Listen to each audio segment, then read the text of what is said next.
व्यक्तित्व जो किसी परिचय की मोहताज नहीं। नमस्कार साथियों, मैं हूं जितेंद्र कुमार। आप देख रहे हैं इंडिया पब्लिक न्यूज कटिहार। चलते चलते हमारी मुलाकात एक डॉक्टर साहब से हो गई है और हम लोग निकलने ही वाले थे, लेकिन जो है वक्त ने जो है एक बार फिर मौका दिया है कि डॉक्टर साहब से बातचीत हो सके।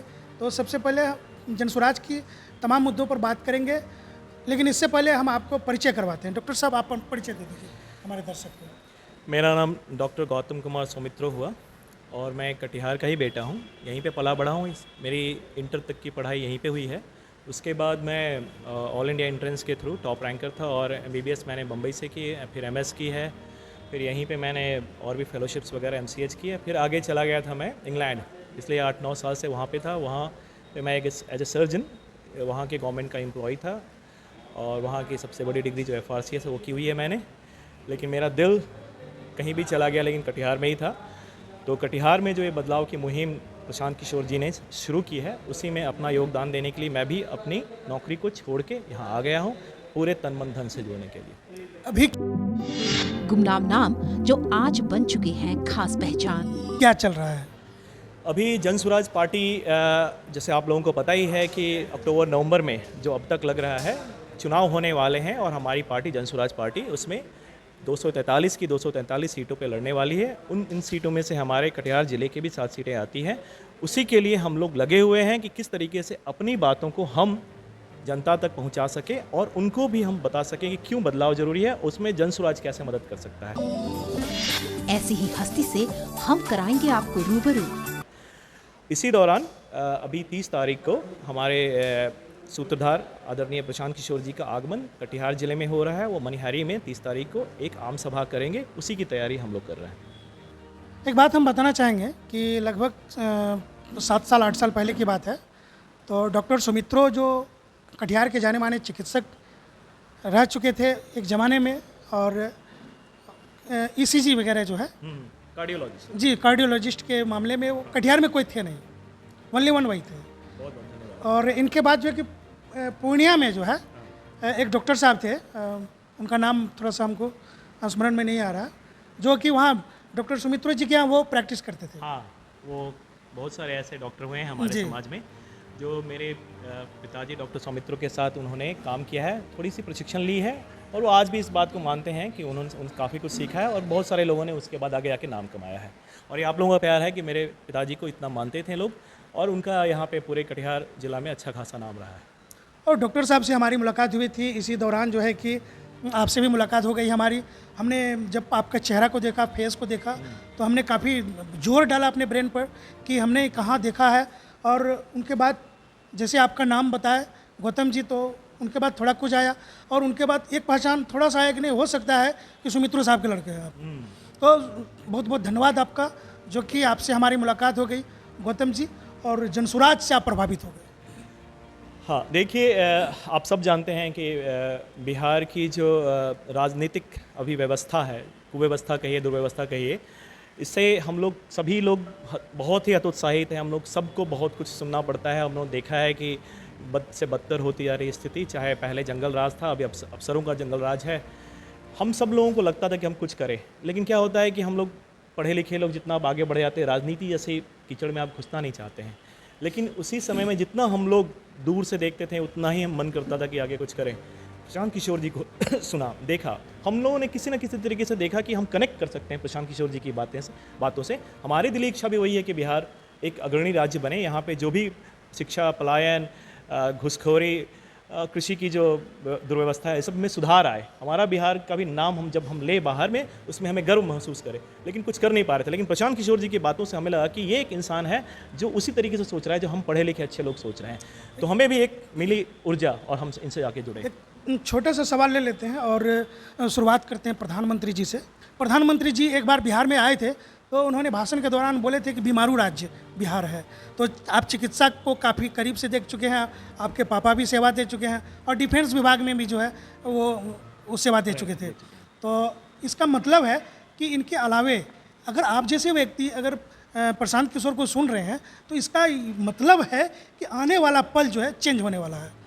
ज़रूर, बहुत बहुत धन्यवाद कि आप हमारी बात को समझ रहे हैं। उसी बदलाव को लेके हम जैसे लोग एक उदाहरण बनना चाहते हैं समाज में, कि समाज के जो अच्छे लोग हैं, शिक्षित लोग हैं और किसी न किसी क्षेत्र में अपनी सेवा ऑलरेडी एक उत्कृष्ट लेवल तक दे चुके हैं, उन लोगों को भी राजनीति में आना चाहिए। और प्रशांत किशोर जी कई बार कहते हैं, एक फेमस दार्शनिक हैं, ग्रीस के हैं, प्लेटो, कि उनका कहने का मतलब है कि यदि आज के दिन में हम लोग अपने आप को प्रबुद्ध मानते हैं लेकिन हम राजनीति में आना नहीं चाहते हैं, तो उसकी सज़ा हमें मिलेगी कि हमसे जो नीचे लोग हैं, जो गलत लोग हैं समाज के, वो लोग हम पे राज करेंगे। तो हम बाहर से देख के इसको कितना भी हम गाली दे रहे हैं, कितना भी हम लोग इसको दुर्वचन कहें, कुछ भी कह दें, सुधरना नहीं, परिणाम खुद इसमें नहीं आएंगे, परिणाम बिल्कुल सही नहीं आएगा। हाँ, तो इसलिए है कि हम जैसे लोगों को आना पड़ेगा। और ये बात जनता को भी समझना पड़ेगा कि जब कोई अच्छा इंसान अपने क्षेत्र को, जिस भी क्षेत्र में वो उसने हासिल की है एक विद्वता, उसको छोड़ के यदि एक राजनीति में आ रहा है, तो आप लोगों की भी एक जिम्मेदारी है कि इस बात को समझें और उनको सहयोग दें। नहीं तो एक बार हम जैसे लोग, प्रशांत किशोर जैसे लोग, उनको नहीं मिला कुछ, एक जो हम कहते हैं कि चुनावी जो राजनीति होती है। तो डॉक्टर साहब, सत्ता से पहले ही परिवर्तन हो चुका है, अगर ये परिवर्तन नहीं होता तो आपको हमसे मुलाकात नहीं होती और बातचीत भी नहीं होती। बहुत ही सुंदर बात कही है आपने। ये मैं मतलब मुझे बहुत अच्छा लग रहा है कि पहली बार आपने किसी भी, बहुत सारे और लोगों से मैंने बात की है, हमारे जर्नलिस्ट भाइयों से, लेकिन आपने इस बात को खुद कहा और आपके स्मरण में भी आया कि पहले हम कैसे जुड़े हुए थे। तो ये सच में यही एक बदलाव है कि हम जैसे लोग विश्वास कर रहे हैं कि अब ये बदलाव आने का समय आ गया है और हमें भी इसमें योगदान करना होगा। और हम जैसे लोग जब विश्वास करने लगेंगे तो हम लोग भी समाज को दिखा पाएंगे कि देखिए हम भी आए, आप भी आइए, जुड़िए। अच्छा डॉक्टर गौतम साहब, एक बात और बताइए कि कटिहार को आपने बहुत करीब से देखा है और पापा की नज़रों से भी देखे हैं आप, तो कटिहार में क्या कमी है और क्या ज़रूरत है? कटिहार बिहार के बाकी जगहों की तरह यहाँ पे जो कुरीतियाँ हैं, जो दुर्व्यवस्था है, वो यहाँ पे भी है। शिक्षा के क्षेत्र में देख लें, हम लोग कहते हैं कि एक शिक्षित व्यक्ति वो होता है जो 7वीं कक्षा से ऊपर पढ़ा हो और किसी भी एक भाषा में लिख और पढ़ सकता है। ये बहुत ही मतलब बेसिक रिक्वायरमेंट है। फिर भी देखिएगा कि तो पूरे देश में सबसे न्यूनतम वैल्यू हमारे बिहार की है, जो हम बोल रहे हैं लिटरेसी रेट जिसको हम बोलते हैं। अब उसका कारण क्या है? बहुत सारे लोग यहाँ पे स्कूल तक जाते हैं, भले ही वो गांव देहात के स्कूल हो जहाँ पे मिड डे मील दी जाती है, पिलुआ वाला मील दिया जाता है, लेकिन वो पढ़ाई को कंटिन्यू नहीं करते हैं। उसका मतलब चाहे जो भी रीज़न हो, मतलब अब गरीबी के कारण अपने बच्चों को लगातार स्कूल में नहीं भेज पाते हो, या फिर व्यवस्था उतनी अच्छी नहीं है कि बिल्डिंग नहीं है या शिक्षक नहीं है, इसके कारण लोग 10वीं कक्षा पढ़ नहीं पाते हैं। एक और रेशियो है, हमारे यहाँ जो गरीब लोग हैं, जो पिछड़े समाज के लोग हैं, उसमें से सिर्फ 2 से 3% लोग 12वीं पढ़ पाते हैं। ये कब से चली आ रही है? अगल बगल के राज्य, दक्षिण के राज्य कहाँ से कहाँ तक चले गए। हमारे देश में एक ऐसा भी राज्य जिसमें ऑलमोस्ट 100% शिक्षा की है, केरल में, लेकिन हमारा राज्य पीछे ही है और पीछे ही रहा है। शिक्षा के साथ साथ, चूंकि मैं स्वास्थ्य की व्यवस्था से आता हूं, मैंने ये देखा है कि गरीब से गरीब लोगों को आज सिंपल प्रसव के लिए जाना पड़ेगा तो उनको कितना पैसा खर्च करना पड़ता है कि अपना ज़मीन और घर बेचना पड़ जाता है, क्योंकि हमारे सरकारी अस्पताल में व्यवस्था सही नहीं है। और खास करके हार्ट का तो कोई व्यवस्था ही नहीं। किसी भी चीज़ के लिए जहाँ भी आपको लगता है कि इसकी चिकित्सा थोड़ी जटिल हो रही है, आपको यहाँ से या तो कलकत्ता की तरफ, सिलीगुड़ी की तरफ जाना पड़ेगा या पटना की तरफ जाना पड़ेगा। जबकि इतने साल हो गए हमारा सदर हॉस्पिटल के पास इतना अच्छा इंफ्रास्ट्रक्चर है, वहाँ पे डॉक्टर भी हैं, लेकिन कभी भी इस चीज़ पे एक पॉलिटिकल विल हुआ ही नहीं कि वहाँ पे सुविधा बढ़ाई जाए और कम से कम जो सुविधाओं हमारे कागज़ पे दिखाई जाती है कि वहाँ मिल रही है, उसको ठीक से सुनिश्चित किया जाए कि मिल रही हो, ताकि यहाँ के लोगों को हर छोटी से छोटी चीज़ के लिए पटना या सिलीगुड़ी या कलकत्ता या दिल्ली ना भागना पड़े, या भी साउथ भी भागना पड़ता है। उसके अलावा है कि यहाँ पे इतने सालों से, कई दशकों से नदी बाढ़ की व्यवस्था है, जो जल जमाव, नदी कटाव की व्यवस्था बिल्कुल बिल्कुल जी, वो चली आ रही है। आज तक साइंटिफिक रूप से इसमें संशोधन भी बहुत कुछ हुआ है, लेकिन भगवान का प्रकोप, प्रकृति का प्रकोप मानकर लोग दिल को संतोष कर लेते हैं। हाँ, तो ये चलती आ रही है। मैंने ये सुना है कि बहुत जगह पे कुछ काम होता है, जैसे बांध बनाए जाते हैं, कुछ बनाया जाता है, जानबूझ के इतना अच्छा नहीं बनाया जाता है कि वो 10 साल तक रह गया तो फिर उनको अगले साल उस पर काम करने का कैसे मौका मिलेगा और पैसे कमाने का मिलेगा। इसी प्रकार हर क्षेत्र में, चाहे आप जाति प्रमाण पत्र बनाने जाए, मृत्यु प्रमाण पत्र बनाने जाए, आप प्रधानमंत्री आवास योजना में अपना नाम लिखाना जाए, हर जगह घुसखोरी है। अच्छा डॉक्टर साहब, एक बात बताइए कि प्रशांत किशोर जी को छोड़ करके और प्रशांत किशोर जी की पार्टी को छोड़कर हम बात करेंगे, वर्तमान जो देश में राजनीतिक दल है और वर्तमान सरकार है, क्या आपके नज़र में किस तरह से काम कर रही है? देखिए, एक तो देश के परिदृश्य पे थोड़ा ज़्यादा हो जाएगा बोलना, लेकिन कम से कम बिहार के परिदृश्य पे हम लोग बात कर सकते हैं। बिहार के परिदृश्य में 1990 से 2 तरह की पार्टियां, जनता दल का 2 विघटन हुआ, राष्ट्रीय जनता दल और जनता दल यूनाइटेड। तो उसी जनता दल से निकली हुई 2 पार्टियां आज तक हम पे राज कर रही हैं 1990 से, यानी कि 35 साल होने को आए। अब इन जो हमारे यहाँ के राज्य के स्तर के जो पार्टियां हैं, जिसको रीजनल पार्टी कह सकते हैं, उनको सपोर्ट देने के लिए एक तरफ कांग्रेस पार्टी है और एक तरफ बीजेपी है, जो मतलब देश के लेवल पे पार्टी है। इन लोगों के सहयोग से पार्टियां चल रही हैं और उसके बावजूद हमारे बिहार में ये दुर्व्यवस्था बनी हुई है। तो इसके लिए कहीं ना कहीं हमारे देश की जो पार्टियां हैं, बीजेपी, कांग्रेस जिम्मेदार है, उसके साथ में हमारे यहाँ जनता दल की पार्टियां जिम्मेदार हैं।